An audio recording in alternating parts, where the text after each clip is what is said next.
All right, I think we'll get started. Thank you all so much for coming today. I'm Tricia Craig, the Executive Director of the Center for European Studies, and on behalf of CES, I want to welcome all of you, not just those of you here in the room, but upstairs in our overflow space, and those of you watching online. It is a great pleasure to have Madame Valérie Pécresse, the French Minister of Higher Education and Research, here with us today. It is a testament, I think, not just to her visibility in debates on higher education in France, but also how important the issue of higher education in Europe is in general, that we see so much interest here on campus. There have been a number of partners instrumental in making this visit happen, and I especially want to thank our Consul General of France here in Boston, Monsieur Christophe Guillot, as well as Anne Miller, our Attaché Culturel. Here at Harvard, the Center's Study Group on Crisis and Reform in Higher Education, as well as the Kennedy School's Francophile Club, co-sponsored and helped promote the event. So without further ado, let me introduce my friend and colleague, Philippe Aghion, the Robert Waggoner Professor of Economics here at Harvard. He will introduce our distinguished speaker. Philippe's work on higher education and competitiveness is an important voice, not only in academic circles, but also in important European capitals and policy circles. So he is the perfect person to chair and moderate such an important event. Philippe. Thank you very much, Risha, for your kind words. So let me just say a few words to introduce Valérie. So Valérie Pécresse's biography is that of an exceptionally gifted student. In French, we say élève surdoué, whose career quickly took off and led her to soon become a key government figure. Valérie graduated from the École nationale d'administration, which produces the highest ranking civil servants in France at age 24, ranked at the very top of her class. She enters the Conseil d'État. So the Conseil d'État together with Conseil constitutionnel would be like the US Supreme Court in 1992, and teaches constitutional law at Sciences Po at the same time between 1992 and 1998. In 1998, she becomes advisor to former President Jacques Chirac, and she enters the French Parliament in 2002 when she produces two authoritative reports on family issues with innovative proposals from new legislations against women, child abuse, and a variety of family issues. Valérie Pécresse enters the French government as Minister of Higher Education and Research in 2007. There, she initiates the most radical and wide-ranging transformation of the French university system in years, probably one of the, and I think the main, legacy of the current French administration. So I will now give the floor to Valérie to explain this transformation process and its expected externalities, in particular on French-US academic cooperation. So the floor is yours, Valérie. Thank you.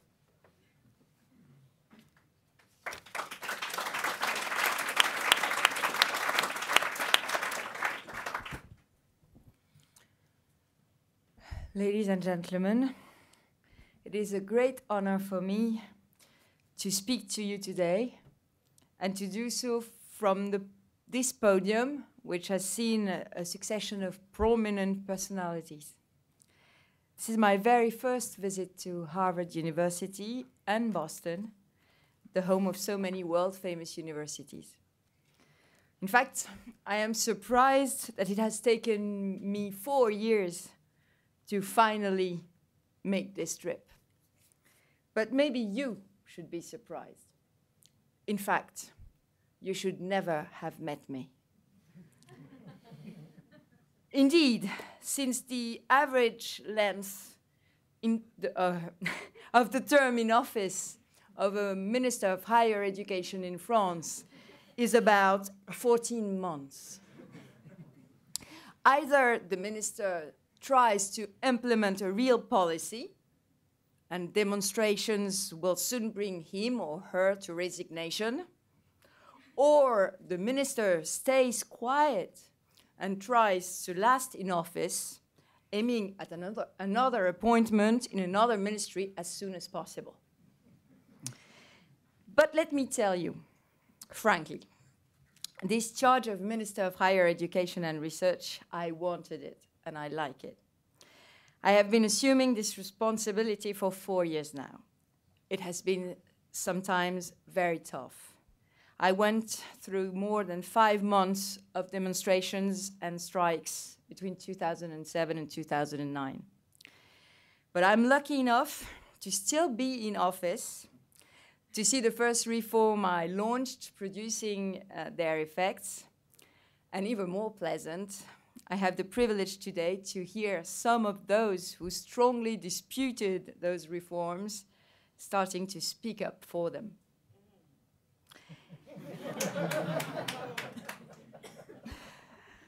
Today, I would like to present the organization of the new French university.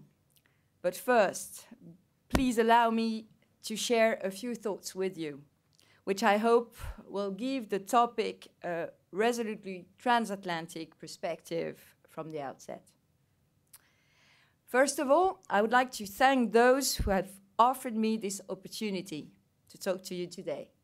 In particular, Philippe Aghion, who had the idea first, and the director of the Center for European Studies, David Blackburn, and Mrs. Tricia Craig.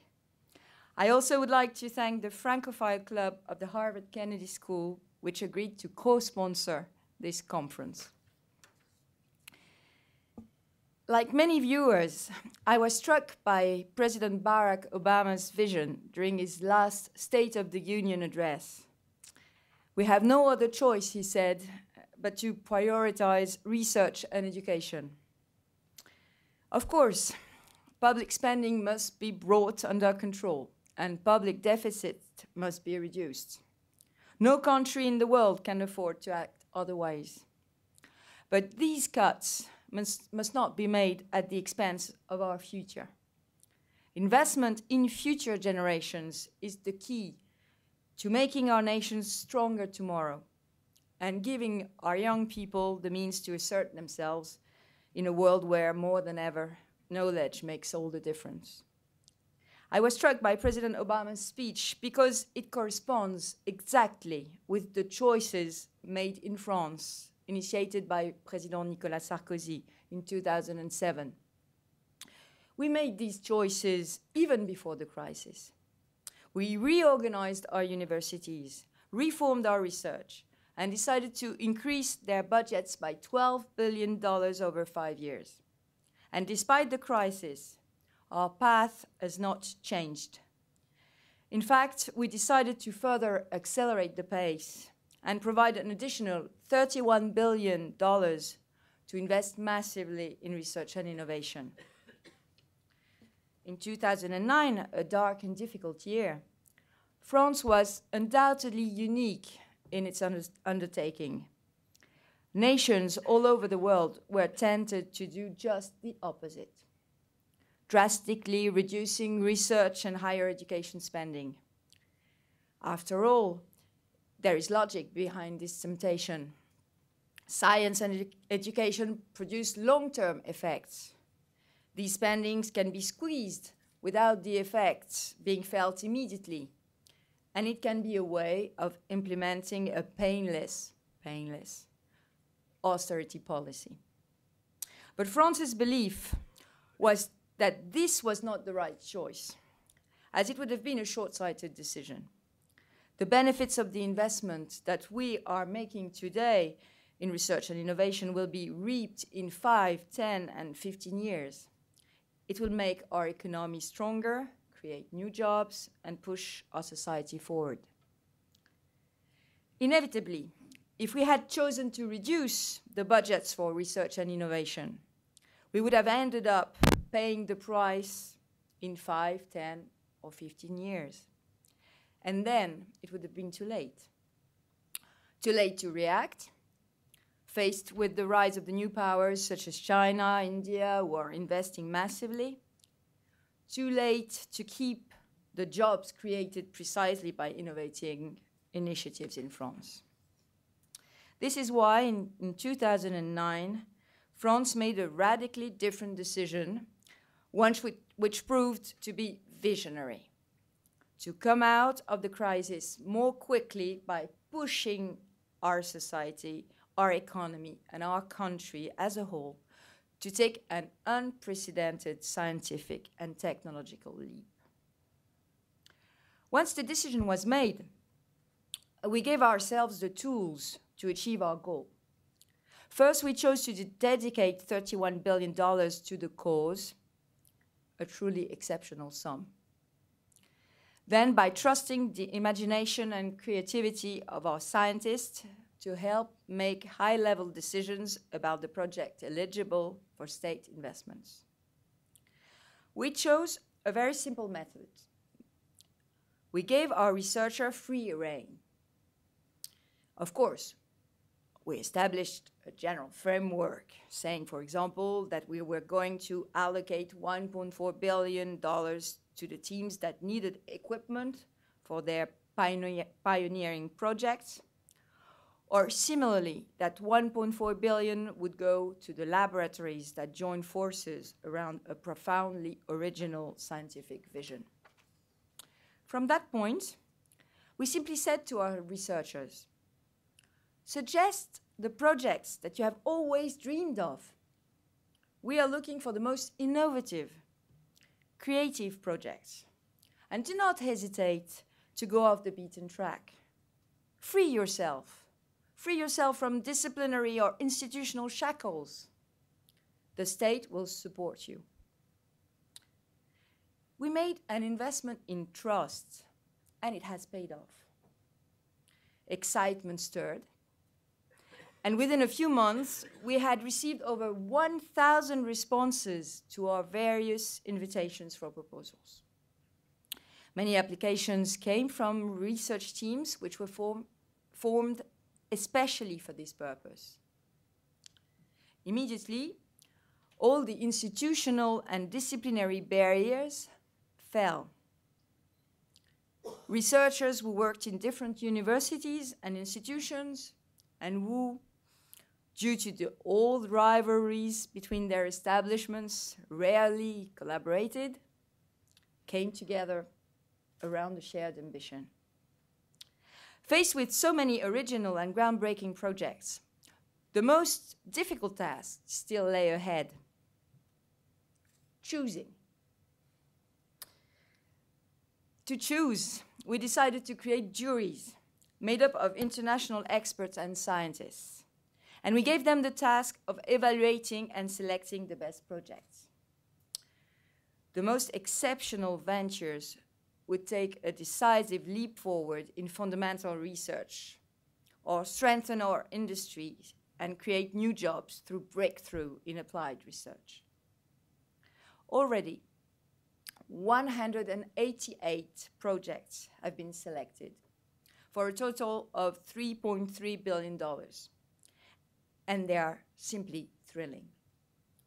For example, the best French research teams decided to join forces with the private sector to develop electrical batteries which will equip the clean vehicles of tomorrow.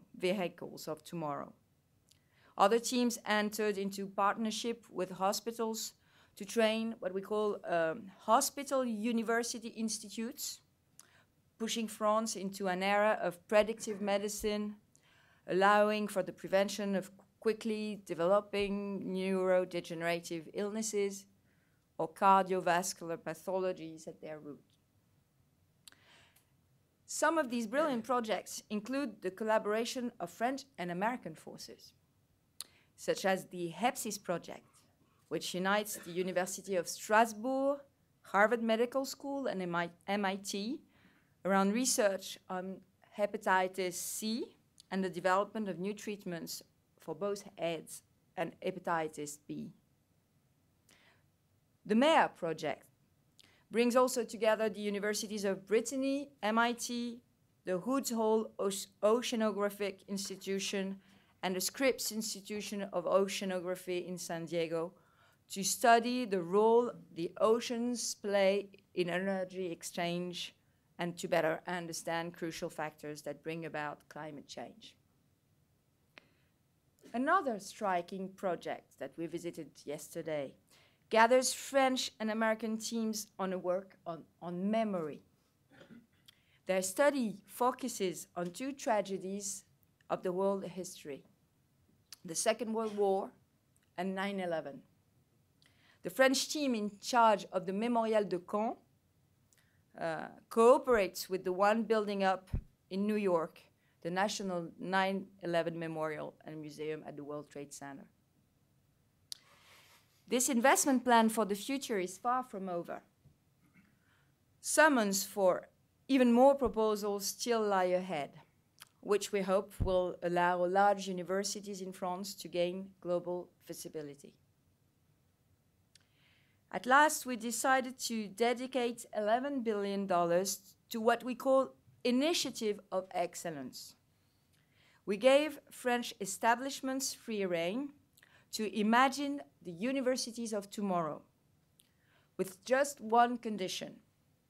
Like Harvard or MIT, these universities must enable students and researchers from all over the world to dream. I want to take a moment to insist on one point. The global knowledge battle, which includes the striking issue of the leadership of the knowledge economy. It is indeed for this reason that since 2007, France has put several fiscal measures in place, which allow businesses to save 30% on their research and development spending, and up to 60% if they work with public laboratories. If they spend €1, the Treasury gives them back 60 cents. This research tax credit has boosted innovation and has made our country one of the most attractive for high-tech companies. I had the opportunity to present this measure last year in Washington at a meeting with the Innovation and Technology Foundation. I noticed the interest that it generated in the United States. Since then, the strength of the research tax credit has proven quite valuable. Despite the crisis, private investment in R&D continued to increase in 2008 and 2009 in France. And many foreign companies, like the Chinese telecommunications equipment company Huawei, the Japanese optical group Horiba, or the American giant Intel, have chosen to establish their research centers in France. But it is not just about competitiveness, job creation, and the growth of tomorrow. It is also about our faith in our ability to outdo ourselves and accomplish our dreams. President Barack Obama summed it up perfectly when he spoke of a Sputnik moment for our generation. If we are to outdo ourselves and invest more than ever in research and innovation, we must not only hold our own against rivals who assert themselves all over the world, we must also stay true to the promise on which both of our countries were founded, the promise of offering a better life for the citizens of the French Republic and those of the United States of America. Progress is both a French and an American value. It has always inspired us, and in difficult times, it has brought us closer. It was progress that saved and enlightened Europe. Our societies are based on trust. Trust in the future, trust in humanity. We know, having observed it during two great revolutions, that a group of men and women who are determined to take charge of their destiny can accomplish great things. Today, the crisis has shaken and threatened this trust. We have gone through tough times, and everyone has seen how the American people have been affected by the recession.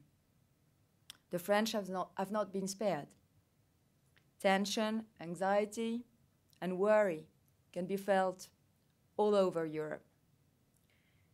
The greatest peril of the crisis is the loss of confidence in our collective ability to do better and to build a society where we and our children can live increasingly better lives.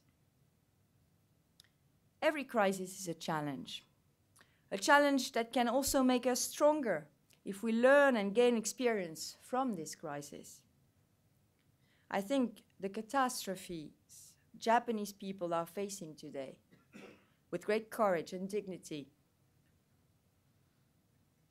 I think of these catastrophes because this crisis puts forward the issue of nuclear energy.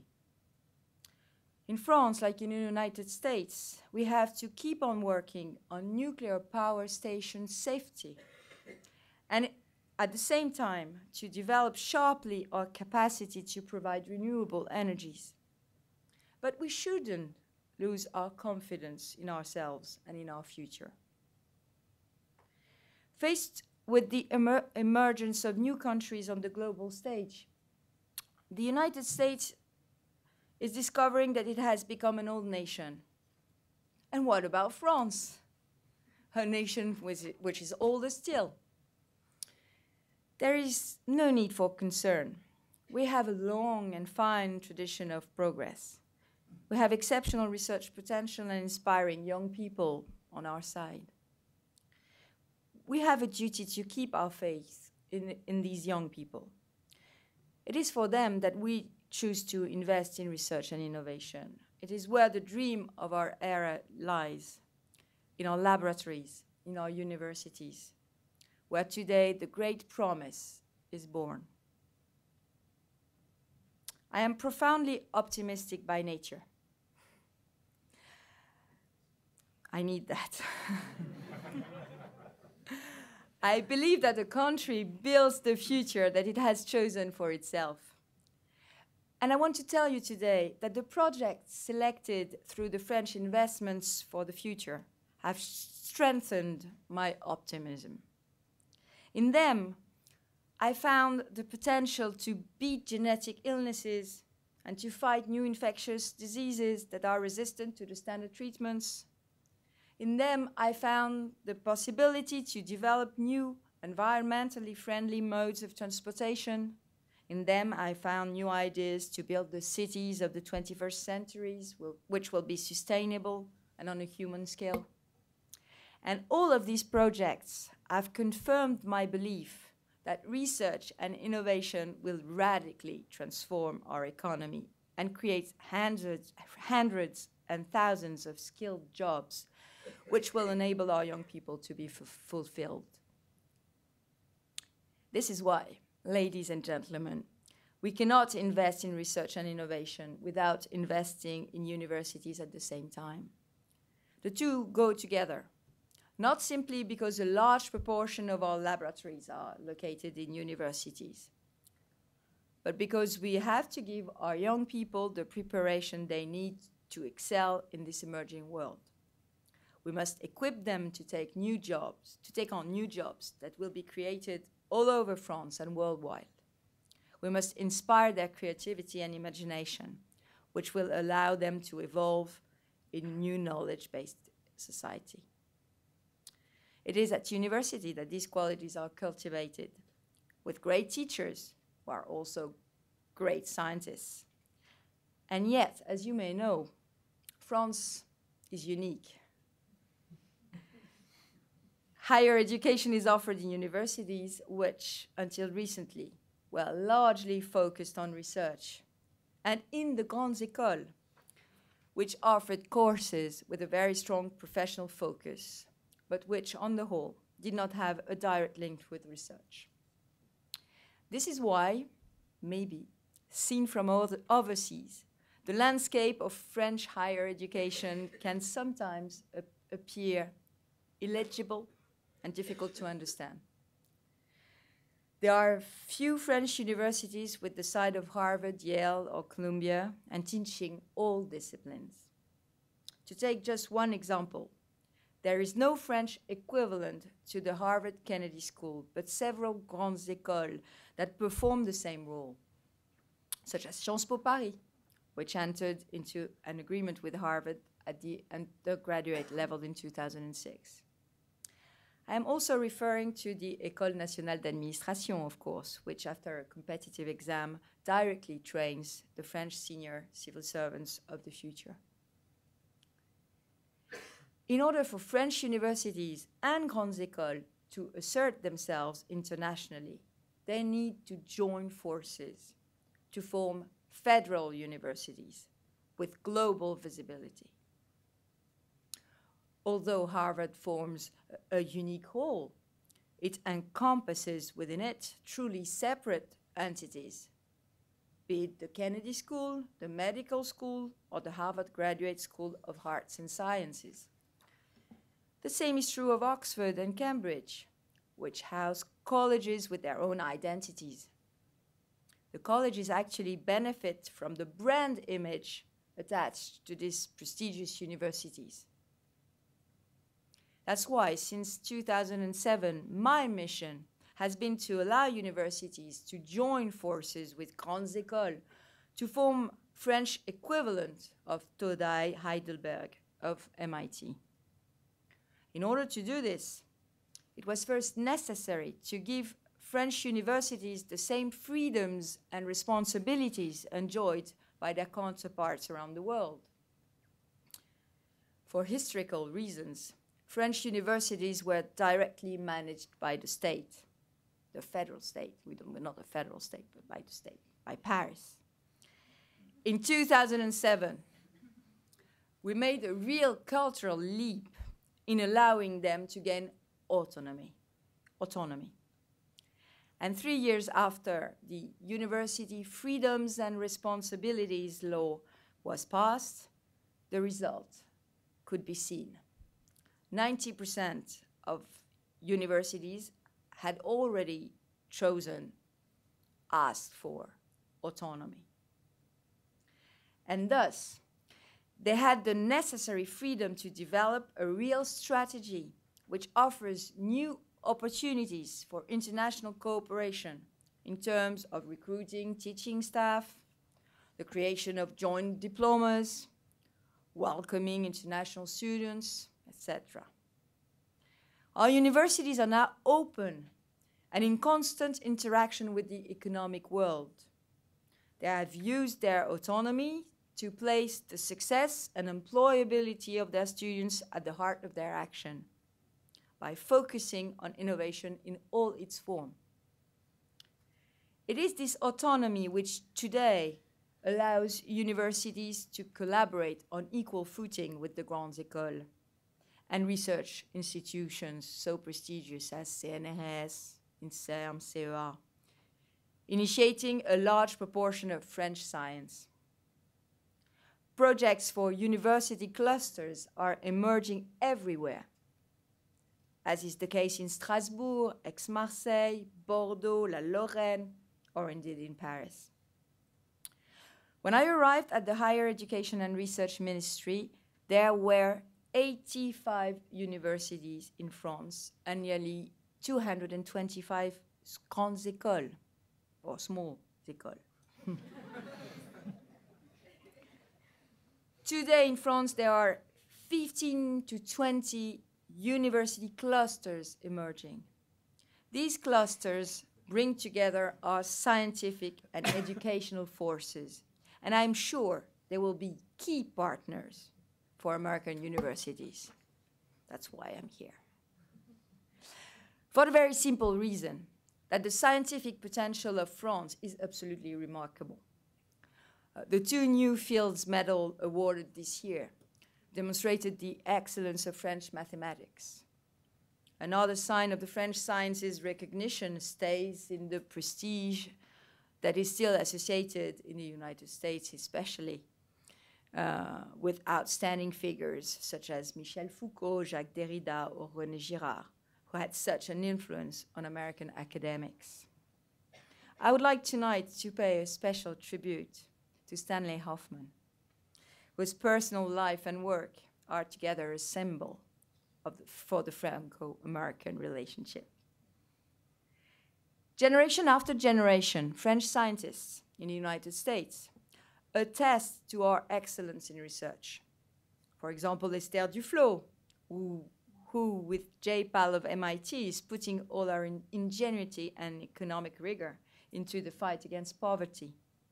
Of course, I also refer to Virginie Green, who heads the Department of Romance Languages at Harvard, and to Professor Philippe Aghion, who is teaching here, I suppose, I guess. Thanks to them and to the links that have always united the French and American academic communities, there are over 800 inter-university agreements between our countries, 800. A whole generation is therefore ready to take the reins of this Franco-American scientific cooperation, with almost 2,800 French postdocs in American universities. Many of them, no doubt, want to come back to France one day. And I want to tell them today they will find it difficult to recognize French universities upon their return. They left a France where universities were often too separate from each other and from the grandes écoles, and where the premises were often dilapidated and had aged poorly. They left a France where scientists had the feeling that they were not recognized for their commitment and where universities felt neglected by the state. The new generation will find a country investing $31 billion in research. They will find French universities with a renewed pride, working together within coherent university clusters, and which will become real campuses thanks to the $7 billion of the Operation Campus Plan. There are 12 campuses for the 21st century emerging in France, complete with green spaces, huge libraries, open to the public, I hope, new laboratories, brand new student housing, and services accessible to the entire academic community. The first projects have begun. And soon, ladies and gentlemen, French universities will be able to hold their heads up alongside the finest American universities. Thanks to the reorganization of universities and the investments for the future, France will stay a strong place to study and conduct research. All of the projects that I've just spoken about will boost French research and universities like never before, and will make our country one of the most attractive in the world for all who want to progress their knowledge. It is our ambition to offer a golden age to research and a golden age to French universities, and thus revive a long-standing and brilliant tradition. More than a century ago, a young Polish woman named Marie Curie decided to study in France. With Louis Pasteur, René Cassin, or Claude Lévi-Strauss, she was one of the French researchers who molded the 20th century. Today, with research and innovation, France has chosen to offer the world the minds that have light up the 21st century, that will light up the 21st century, Ladies and gentlemen, I'm happy and proud to see the United States of America, which shares France's faith in progress, join under President Barack Obama's leadership and invest massively in building a better future. To conclude, I have just one thing to say, borrowed from the final scene of Casablanca, which, as we all know, ends with the French national anthem. Welcome back to the fight. This time, I know our side will win. Thank you.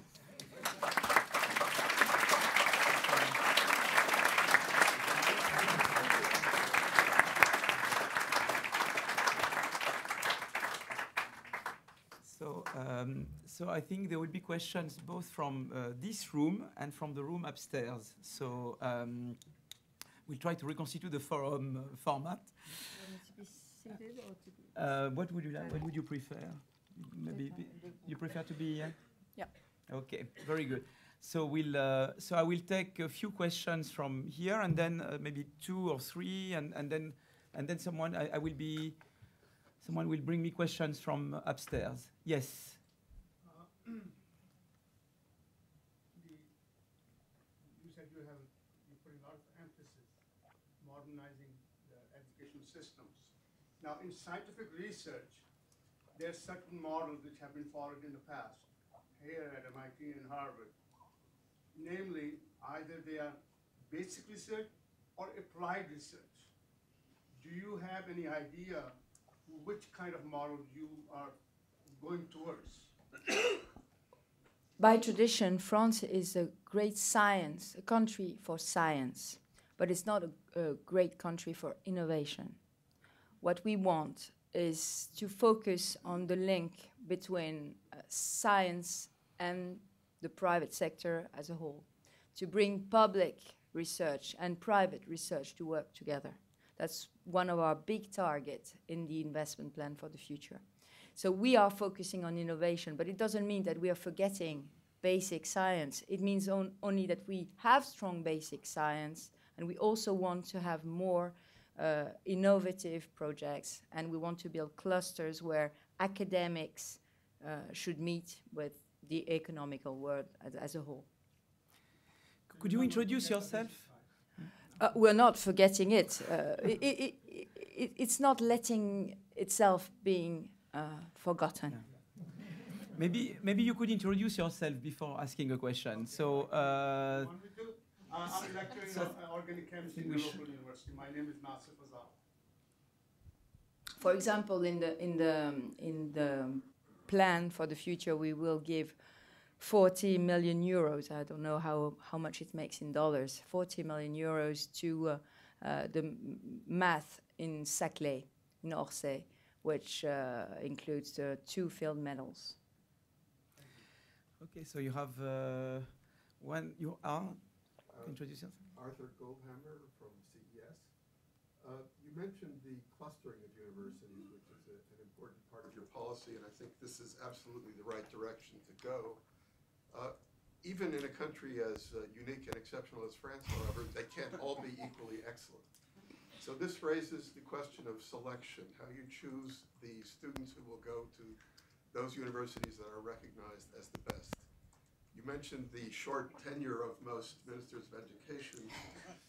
Raising the question of selection is one way to shorten your tenure quickly. How do you plan to deal with that issue when it arises? Actually, autonomy is solving the problem. Autonomy and the projects of excellence that the universities are making. Because in this project of excellence, they choose to master degrees master degrees that will be their comment on pourrait dire ça, un phare, that will be their highlight. Yeah. And so they will focus on these highlights, and you will have selection without knowing there is selection. I mean, selection through progress, selection not at the start, but selection through work, selection. Yes, it's happening. It's happening. Okay. But actually, half of the curriculums in the French universities are already selective, and no one knows. But one question here. But what we want is not to make selection through failure. What is happening at the moment? At the moment, we have selection through failure. We want to have selection through success, which means if you're good, you can get into an excellent master. Yes. Vincent Mondel, visiting professor at MIT. I think that another big difference between American university and French university is not only selections of students, but also tuition fees. So you talked a lot about Harvard. I don't think there is any university in France that requires tuition comparable to the amount that students pay at Harvard. So what's your vision there, and what do you intend to ask students for French university? Yes, actually, the question of tuition fees is a very sensitive issue. I'm against the raise in tuition fees, and I will explain to you why.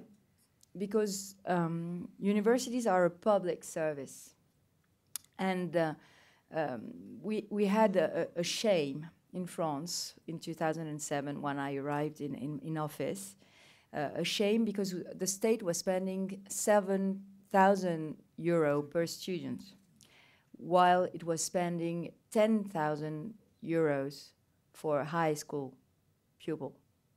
And this was a shame because it was a figure that could be seen nowhere else in another developed country, spending more for a pupil than for a student. So if I had risen the tuition fees, well, when I arrived, maybe I would not be still in office.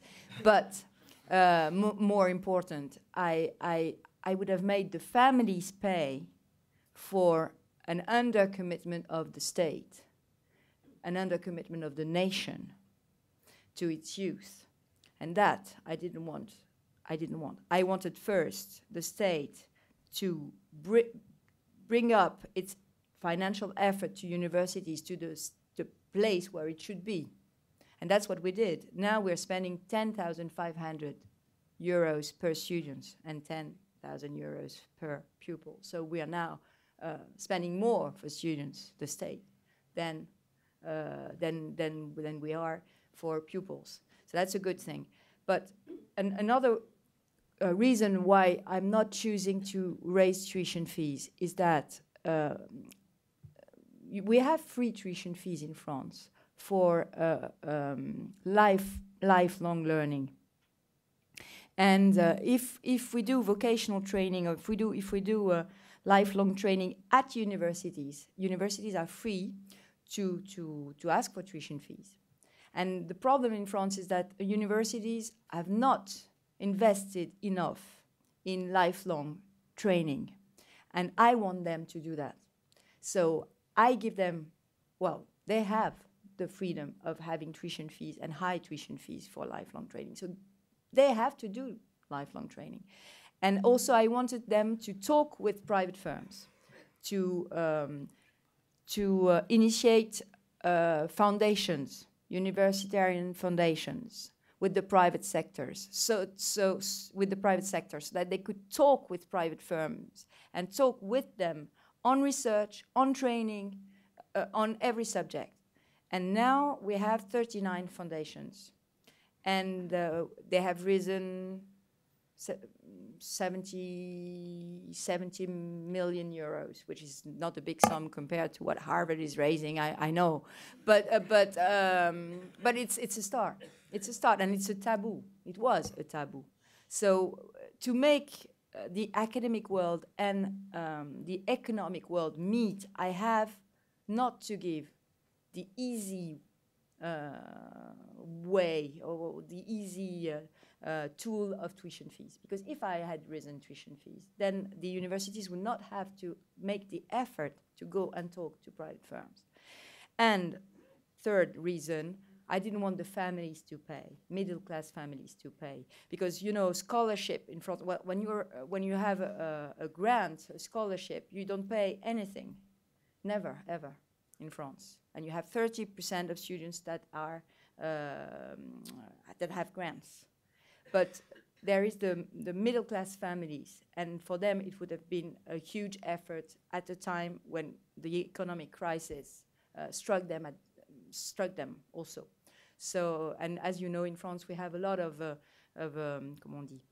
numerous families with 3 kids, 4 kids, mostly 3 kids. And if you have 3 kids doing their studies at the same time and that you raise all the tuition fees, then it's not affordable for the families. Yes. Can you introduce yourself? Yes. I'm Manisha Dukhani, and I'm an Can you speak up a bit? Manisha Dukhani, I'm an alumni of the Kennedy School. You've spoken a lot about employability, but I was wondering how much is being done for enterprise or for entrepreneurship, given the fact that here, for instance, if you are in research, there's a lot of emphasis on entrepreneurship or building up a startup, for instance, later on. You're right, it's a challenge for France. Bringing entrepreneurship inside the universities is a challenge. We have artificially separated the world, the professional world in the grandes écoles and the academic world in the universities. And now we have to bring entrepreneurship inside the university. So what we did was to create what we call the junior entreprise. I don't know how you say that in English. You say junior enterprise, something like that. No, I don't know. You do that? So we build this. We also are training our PhD students now. We changed the way we look at PhD students. PhD students used to be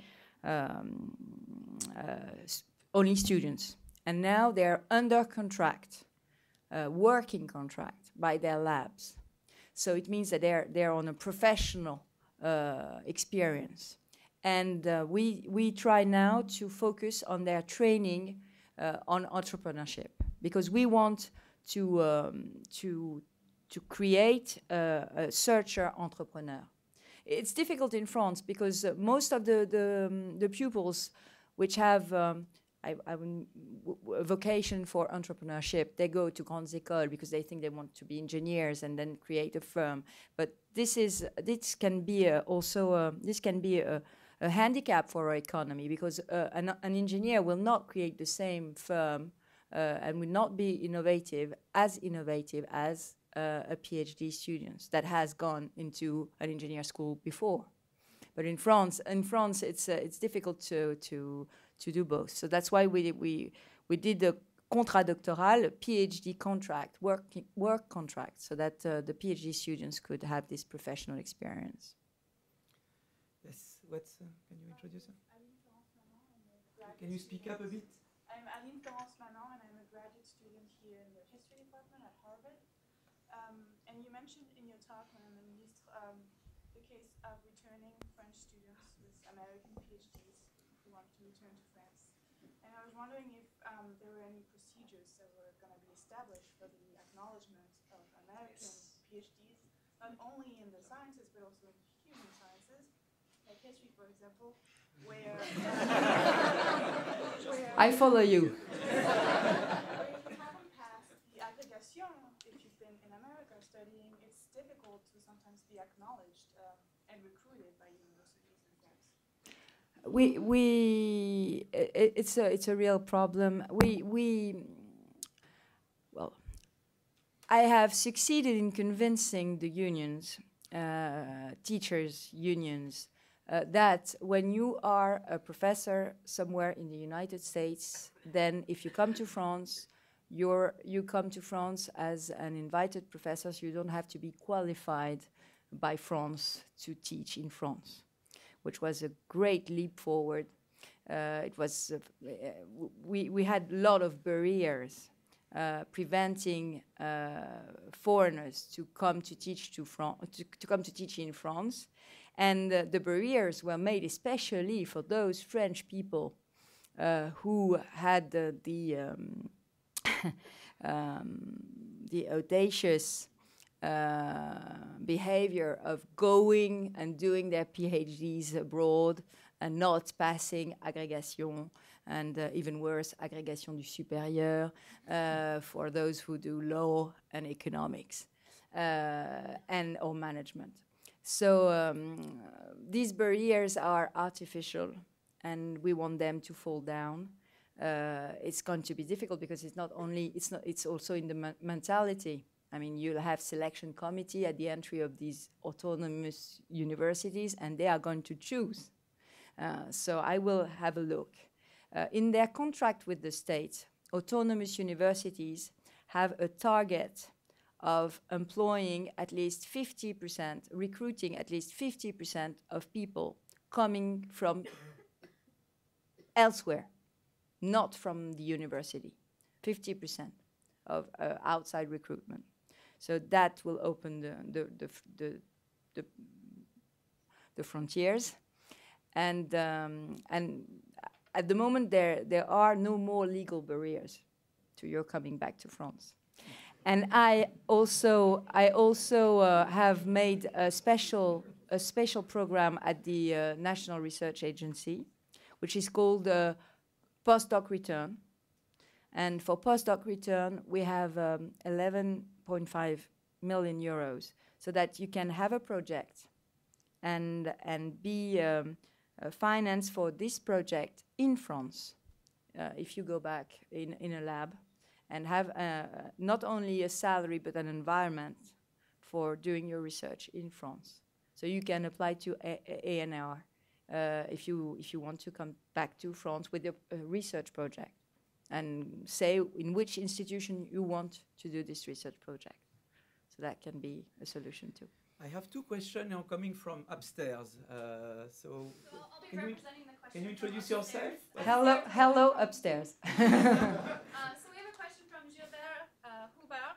He's a software consultant and an MIT graduate. His question is, what could be your advice for an organization to manage the flow of jobs between France and the United States? What could be the point of contact within the government and the link between industry and research? I don't understand the question. I'm sorry, maybe it was too quick. Let me read it again then. What could be your advice for an organization to manage the flow of jobs between France and the United States? What could be the point of contact within the government and the link between industry and research? Qu'est-ce qu'il veut dire par là? What kind of organization? Yeah, that's right. Who is organizing the flow? Probably an MIT startup. Yeah. Can you move to the second question? No. Thanks. It's difficult. I don't understand what he wants me to say. Who? Yeah. I don't understand either.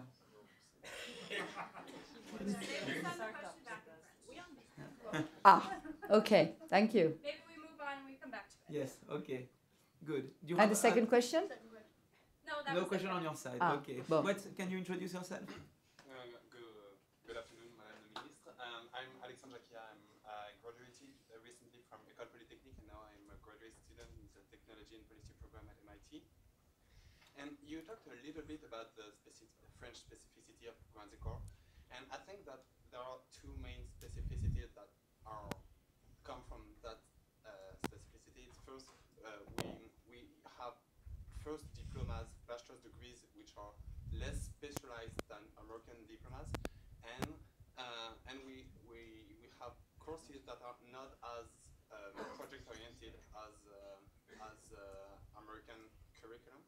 And I would like to know if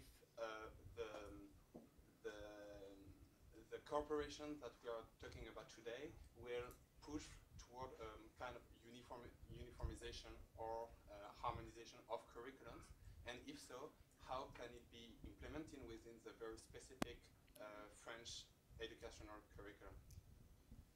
Actually, you're right. I think there is a world model, and the world model is university.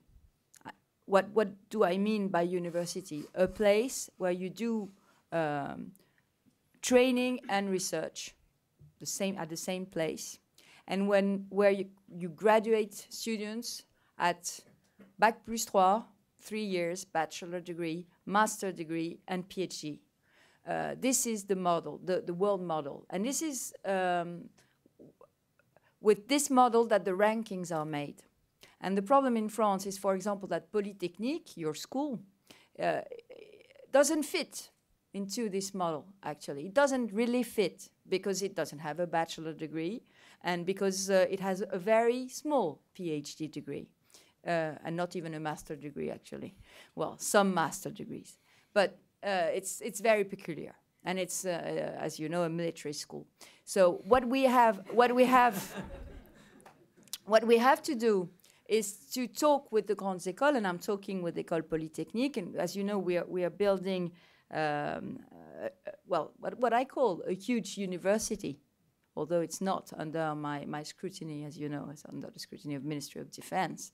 But it's a huge university called ParisTech, and ParisTech will join Polytechnique and all the engineer schools that are l'école d'application de l'école polytechnique that will go on the same territory. And so we will be able to have a real master degrees in all engineer sciences at the same place. But it's difficult because we have to make the Grandes Écoles move into a world where there is a model that is called university. And so they have to transform themselves in universities. Of course, Grandes Écoles will be selective universities, but they will not.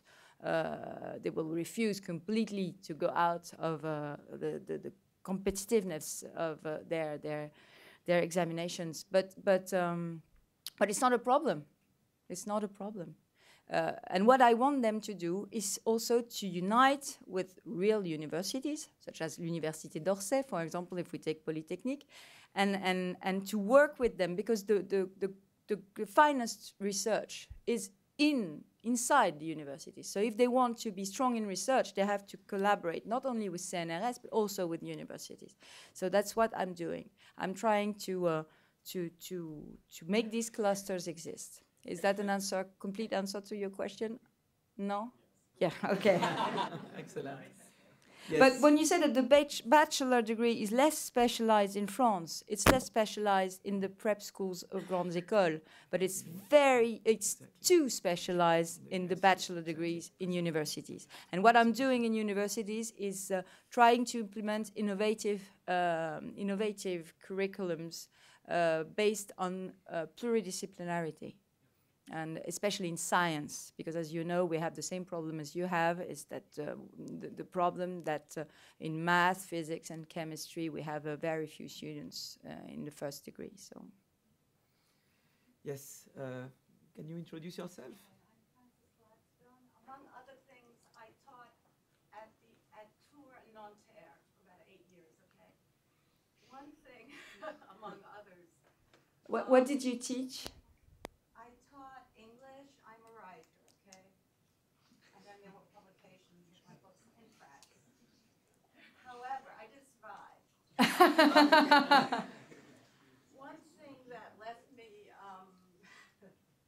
One thing that left me concerned, in particular for the very bright students who were floundering around in general, was that in my area, which was English, literature, criticism, writing, the teachers around me couldn't speak English, which is true. In English literature.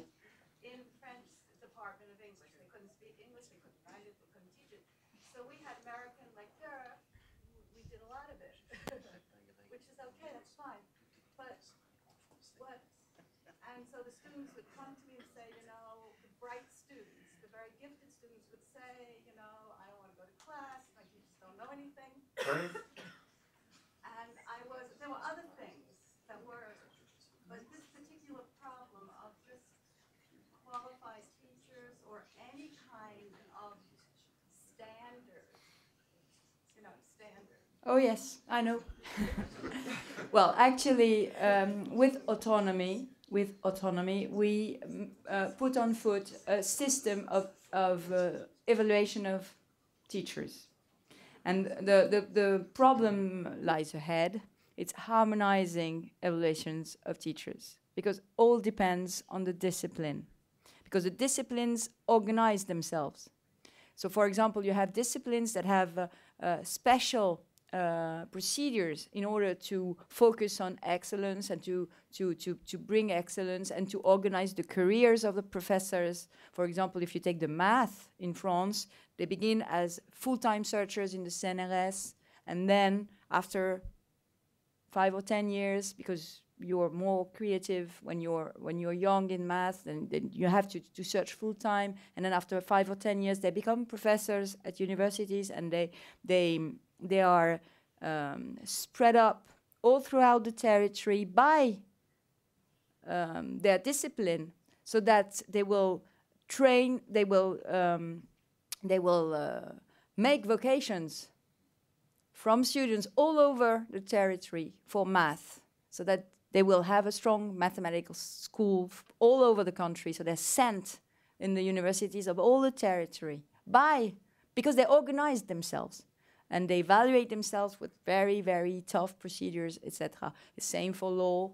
Well, some disciplines have very strong procedures, and some of them have light procedures. So I don't know anything about English, but you're the first one to tell me something like that. But what you have to know is that I got the prize in 2008 of the Carpet Anglaise,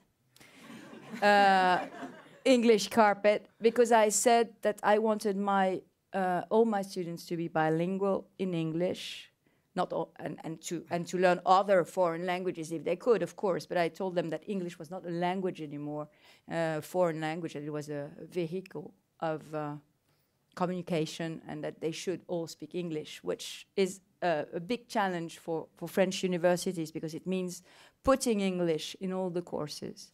But I can tell you that now, at the moment I'm talking to you, we have now 500 curriculums, either in English, fully in English, or bilingual, which is quite innovation in France.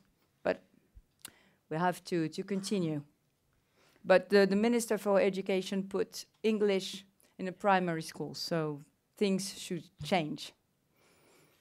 Okay, so I have You're not convinced. But the problem of autonomy, as you said, you talked about one university, but the problem of autonomy lies also in the capacity of the management of the universities to move forward and to change. And the state has a responsibility to regulate the whole system. If one university lags behind because its governance is not so efficient, then the state has a responsibility to put on rules that will help the best practices to be put in force into even an autonomous university, because otherwise some French universities would really lag behind, and I don't want them to lag behind. I want everyone to be pushed up. Yes, can you introduce yourself? Yes. Yep. Eric Lenné, I'm a medical doctor, trained in France but working in the US for 5 years. I can't practice in the US as a physician. It's quite a long process. You know, you have to go back to an examination and then go for 4 years of residency. I guess it's not a question with France, but more with Europe. But are you aware of any progress to get a mutual recognition of diploma? I must say the truth. The answer is no. The answer is no, because it's very difficult to become a physician in either country. And every country is very specific, and it's very difficult in France. In France, we have a numerus clausus, as you know, and we are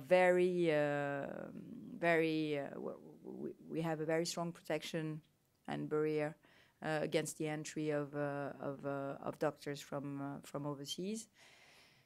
We have only recognitions of diplomas within Europe and not with the United States. Yeah, we have many questions, so we should maybe move on. You had one here. Yes. I am here at the CES, the Center for European Studies, as a research scholar, but I belong to Yeah. Can you speak up? My question will be about Europe. I understand well that you focused on the transatlantic relationship and partnership, but you are here at the Center for European Studies, so I was wondering why you don't speak about the European partnerships.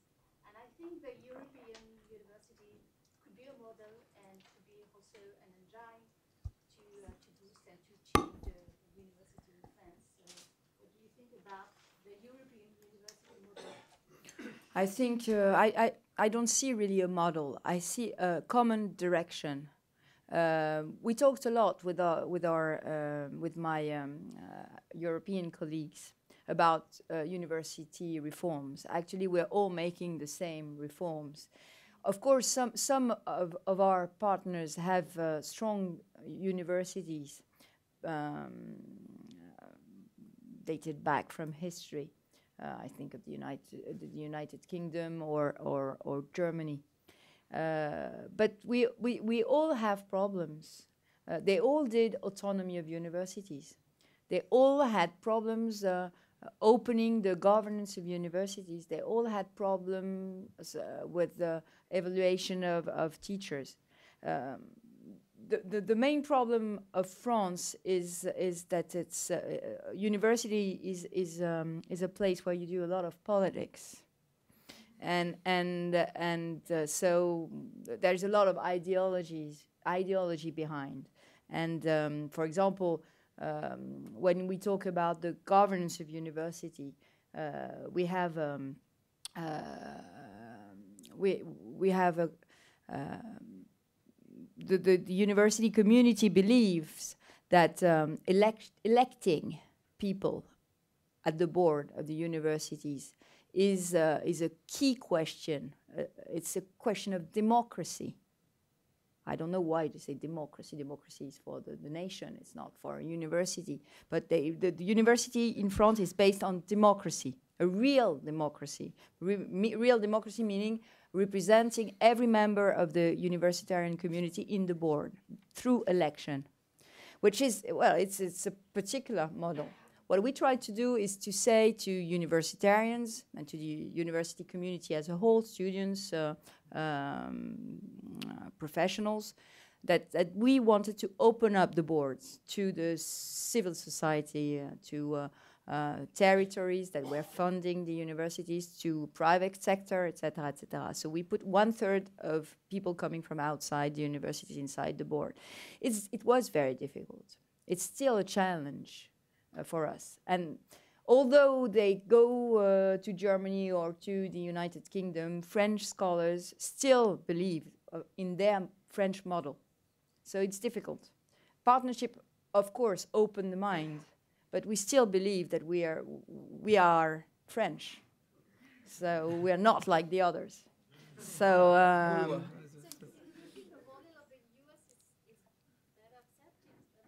you know, it took me 4 years to come to Harvard. I told you it didn't take me 4 years to go to Berlin or to go to London. So I traveled all throughout Europe, and I've strengthened a lot of partnerships between French and European universities. Erasmus program, for example, Erasmus is one key issue for, and I signed 8 agreements on mutual recognitions of diplomas with foreign countries. So it means that in 8 countries of Europe, when you have a diploma given in France, it's a diploma of the country. So we put a lot of stress on the partnerships within Europe, but we lag behind as partnerships with the United States are concerned. We'll have very few dual degrees with America, and that's a problem because I don't want student exchanges anymore. I want dual degrees with American universities. I want American universities to be on an equal stage with French universities, and I also want more international mixed unit, meaning really international lab, Franco-American international lab. We have 7 of them. We are creating 2 new ones, one in MIT that I will visit tomorrow. And this international mixed unit are the key to an equal footing in research. Yes. Can you introduce? I'm a visiting professor of political science coming from the University of Nantes. Can you speak up a bit? Yes, I'll try. I'm a visiting professor from the University of Nantes, and I teach this year at the Kennedy School of Government. So I would like first to acknowledge the remaining public service aspect of the reform that was very obvious in your presentation. I think this is very pleasing to French ears. On the other hand, the reform as you presented it seems to maintain a public service obligation in France, and I think that's very French and very good, very nice to hear for French people. On the other hand, you mentioned the financial aspect of the necessary freedoms of university, autonomous universities, and I would like to question a bit this aspect and speak up for the humanities that you partly mentioned in your speech. Oh, you're tough. So you mentioned those university or university foundations, which are very interesting, but my question is, do you think that a French culture, which has a very little philanthropia, unlike the US, will be able to fund universities, especially in the field of humanities? Well, what I think is that when we don't try, we don't win. So it's worth trying. For example, I will give you an example. It's Montpellier 3. It's a university in humanities, And they have created a foundation with the private sectors, with mécènes, I don't know how you say that, donators. And they are financing a dictionary of hieroglyphs, do you say that? Which doesn't seem to me quite useful for the private sector, even in Languedoc-Roussillon. But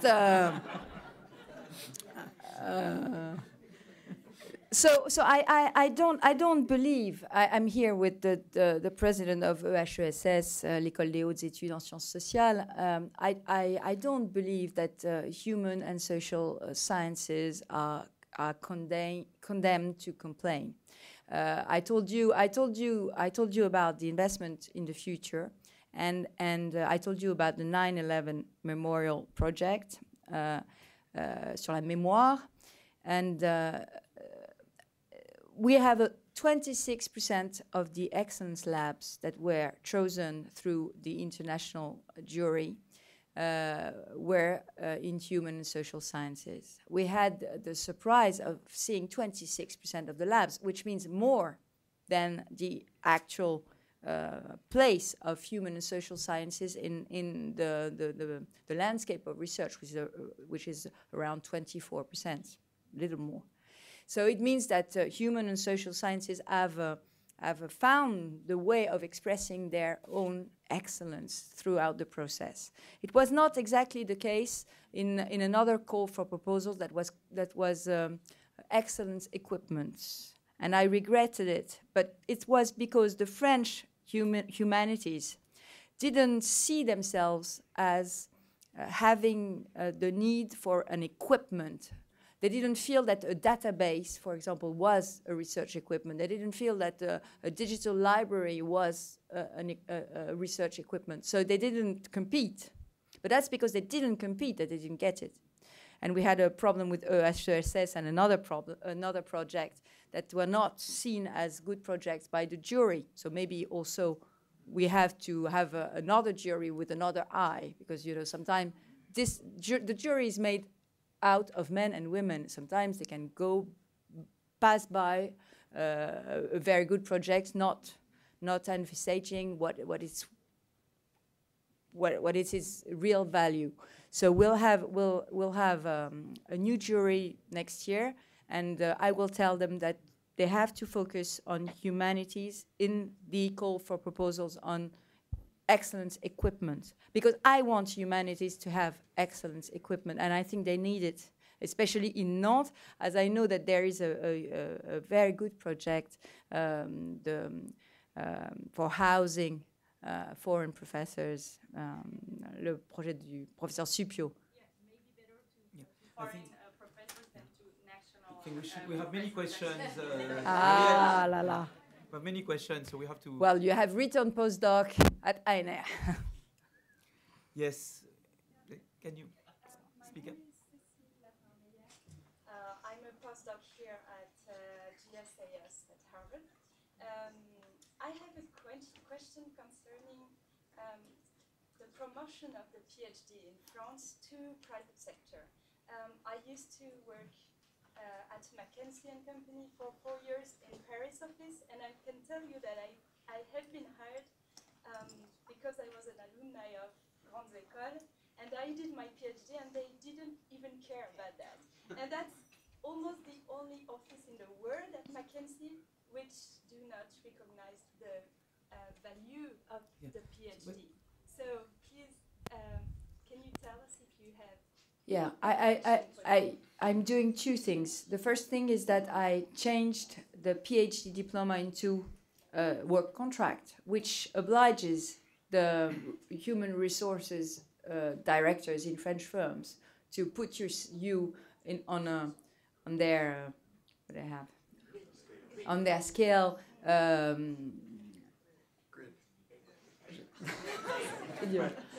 Above a master degree diploma graduates, because you have through 3 or 4 or 5 years professional experience. So that's the first thing, and it's very operational actually, especially in the public service, because you have also, well, you're recognized and you can start avec les rattrapages de carrière. But no, it's interesting. But what I'm doing now at the moment, I'm negotiating with the MEDEF, meaning the representatives of the private firms, so that they will include in their what do you say, the convention collective. I mean, in their regulation contracts, branch contracts, that they will include the PhD above the master degree and above the diploma from engineering school. It's a fight. But Madame Parisot said she was convinced because she has a PhD, which I didn't know.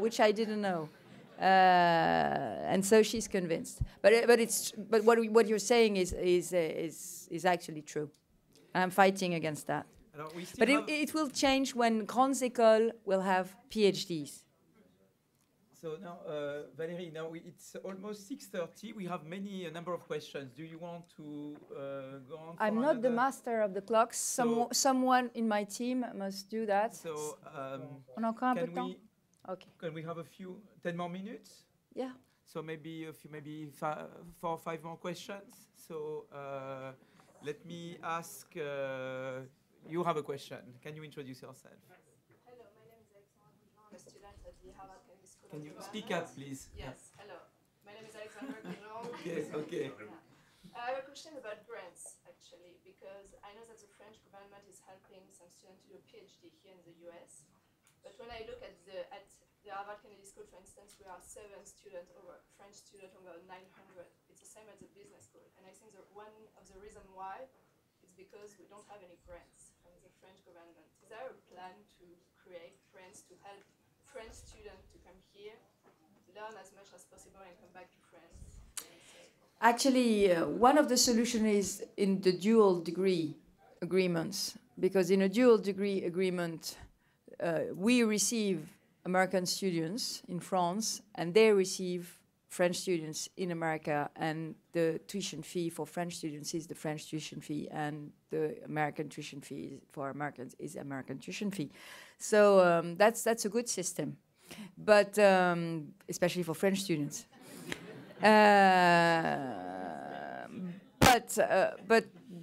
But no, we don't have a plan for grants for French students. I must be true. But we have several foundations, private foundations, that offer grants for French students. But of course, on a means basis, according to the means of the parents. So let me take three more questions. You raised your hand since long a while, so have. Sorry, I'm a senior at the undergrad at Harvard here, and my question had to do with cooperation between your ministry and the Ministry of National Education, because part of the problems I think we see, for me as a person coming to middle school, is that we have to choose obviously our orientation rather early, and essentially if you don't do don't go in the scientific direction, and then you get if you get pressure to go on doing engineering, there's not really that many opportunities available. Whereas in the United States, there's a lot more, there's much more an equilibrium between the different sectors. So I was wondering if there was anything to do to coordinate work at the high school level to the university level to kind of put literary sectors with scientific sectors on a more of an equal level. Well, we're working on that, and the reform of the high school was based on the wish to make a better equilibrium between literary studies and scientific studies. I'm not sure. It's difficult to succeed because it means changing mentality, and it's very difficult. So what I did, well, we did something for orientation. We started talking about orientation in la classe de seconde. I don't know what's Yeah, it's 10th grade. In 10th grade, so that pupils can start thinking about what they're going to do after they graduate from high school. and they think about it earlier so that they can choose the best track. But what we did also was to, I did something to value more the literary studies. For example, we had a specific studies. I'm sorry for those Americans who don't know very well the French system. We had something that we call Hippocagne-Cagne. Hippocagne-Cagne are a very specific curriculum in France for the best literary students. And it's a 2-year or 3-year training. It's very intensive training. And at the end, you can go to Nirvana, which is called Normal Supérieur Lettres. and this is the nec plus ultra. And but the problem is that we have 4,500 students in Cagne, around 9,000 in the first year, and only half in the second year. Why? Because there is only 100 places in Normal Sup Paris and 100 in Normal Sup Lyon, which means 200 seats for 4,500 students, meaning something like 4% selection. So it's very tough, and so students are completely discouraged, and it costs me a huge amount of money, something like 14,000 euros, because it's all free, of course, and some of the best teachers in humanities are there, for secondary schools, and some of the best pupils also. So so I decided that this couldn't last, and so it took me 4 years. Nearly 4 years, 3.5 years, to put together the two écoles normales and to bring them to build a common competitive exam. And it took me a whole year to convince them that they should not give mark under 5 out of 20 to 3,000 students passing the exam, because it was, of course, l'École Normale Supérieure, and so when you are the major at École Normale Supérieure, you have 12 out of 20. And so I told them that if the laureate had 18 out of 20, it was not a dishonor for the school. And so they agreed. No, it's very important. So you will see all the barriers that a minister has. Here we have great inflation. In France, we have a great deflation. That's the way in the grandes écoles, and especially in École Normale Supérieure. But what we said, we convinced them. It was very tough, very tough. It's a lot of negotiation. We convinced them to use the whole scale for giving the marks, so that the competitive exam of l'École Normale Supérieure becomes the entry door to a whole range of other grandes écoles, all the political sciences institutes outside of Paris, not Paris. Paris didn't want to join in, but all the political science institutes, all the management schools, including HEC, ESSEC, ESCP, l'École des Chartes for museum curators, CELSA, l'ESID for translators, etc., etc. They're all recruiting now, starting this year in June. They're all recruiting now at the Banque d'épreuves communes of l'École Normale Supérieure. And that's a big success, because it means 1,200 recruitments at the end of Cagne. And I am continuing my fight. Now I have to convince, it's even more difficult, I have to convince universities in France that they can hire at master degree level students coming out from Cagne, and through this competitive exam of École Normale Supérieure, which is very difficult, because universities tell me, they have only done 2 years, maybe 3, but 2 years does not equal a bachelor degree.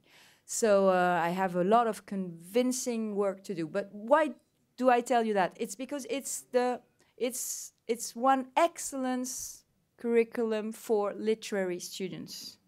And if we want to give a better value to literary studies, we have to have excellence tracks that goes to universities, that goes to école, and stop. The problem of France is that we select on failure. In a lot of curriculums, we select on failure. Not in engineer schools, because we have a lot of engineer schools. Not in management schools, because we have a lot of management schools. But in universities, especially in medical schools, in law schools, and in literary studies, we select on failure. And that's not a good way of selecting students. And what I learned from the American model, if there is one thing, it's not that you have huge tuition fees. It's that, and I don't want to replicate that, but what I want to replicate is that the way you help students to fulfill themselves, and when they have a talent, to fulfill this talent. And that's what we have to do in France as well. Last question from the floor, and I will have my own. And another question. thing that you have in the United States that I would like to replicate in Paris is that everything is not decided at 17. And in France, as we select pupils very early, at the first year of universities after the baccalaureate or at the second year of preparatory schools, then and we have a very small lifelong training at universities. If you don't get in the train, then you will have a very difficult time trying to catch up. So I want that to change. Last question from the. Can you? And I'm doing biomedical research here in Harvard. And so you've mentioned that the United States were very attractive at the moment for postdoctorate fellows. And at the same time, you're proposing like very attractive packages for French postdoctorate fellows that would want to come back to France. Now, I haven't started my PhD yet, and so if I'm considering starting a PhD in Ivy League university here in the US, or coming back to France to start a PhD in biomedical research, what would be the advantage for me to come back to France rather than to stay here? What I will do is I will ask the National Research Agency in France to put on its site all the offers that will be given to PhD students or postdocs through the Investment for the Future plan, so that you will see what the best biomedical, for example, research projects will be in our country, and where they're going to recruit. So you will be able to choose whether to stay in the United States and do a PhD there, or to come back to take part into a magnificent adventure that is taking place in France at the moment, and that will open the doors to new recruitments, I hope. Of young PhD students and postdocs. So I want information to go through the net, so that all the community of students and postdocs that are now abroad can look at what's going on in France and maybe take part in it if they want to. But of course, we increased the grants of PhD students by 16% since I arrived, but it's still very low compared to what you will be given, I'm sure, in the United States. But well, after that, it's a question of balance. What is your target? What do you want to do? What project do you want to work on? With whom do you want to work? I mean, start a PhD here. En co-tutelle. And then, yes, make a matching with the French university. So that seems like quite hard actually to put into practice. I mean, I was considering that, and we are pushing this.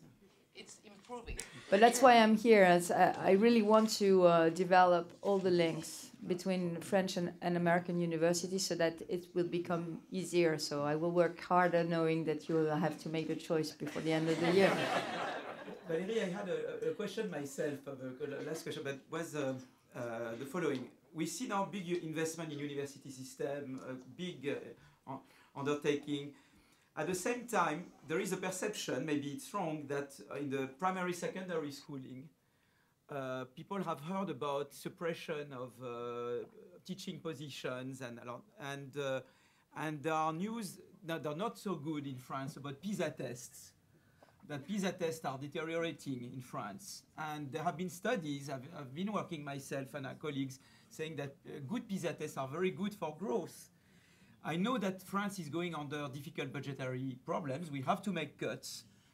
But now some people worry, you know, is primary, secondary education a good place to make cuts? You know, aren't we shooting ourselves in the feet because, you know, deteriorating our PISA tests, it will be deteriorating our growth and our ability to solve budgetary problem in the future. So I know that's not I should have asked this question to Luc Châtel and not to yourself, but I'm sure you've been discussing it with him. Do you have some thoughts to share with us?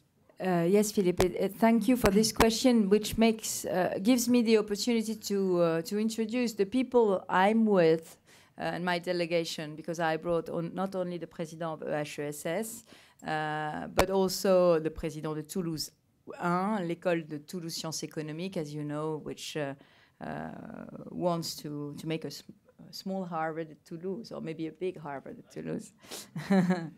And also I came also with 3 members of parliament. Jean-François Lamour, who is the foreign minister for sports and youth, and is a twice gold Olympic medal, including one in Los Angeles. And Louis Giscard d'Estaing, who is the president, chairman of the Franco-American Friendship Group at the French Parliament, and Guy Geoffroy, who is vice president of the Law Commission in Parliament, and is also one of our best specialists of educational matters. And we were talking about educational matters with Guy Geoffroy during our flight. And the problem we have in France is that we have to personalize education. And personalizing education means putting all the means through a personal relationships between teachers and pupils.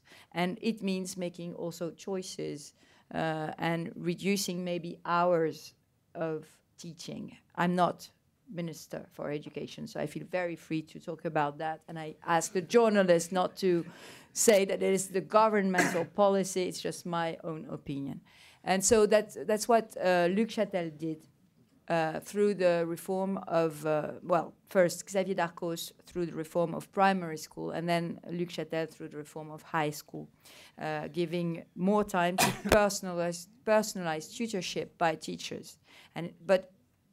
But what we need to do when we see our PISA tests, I think, is to focus more on primary schools. I think, Philippe, I will tell you frankly, I think we spend very much money on secondary schools, and more than all European countries. So it means that these means were not well used. So it's not stopping these spendings that will make our educational system fail. What we have to do is transfer money from secondary school to primary schools. But this is very tough politically, because it means, saying that we will have less courses in secondary schools, which will bring all the secondary school professors in the streets, and to put more money into primary school, which is the place where you learn how to read and how to speak and how to write and how to count. And I think we have to focus on these fundamentals. And as you know, it's a big question. It's also a big issue for me, actually. Thank you very much. I think you've done a great job.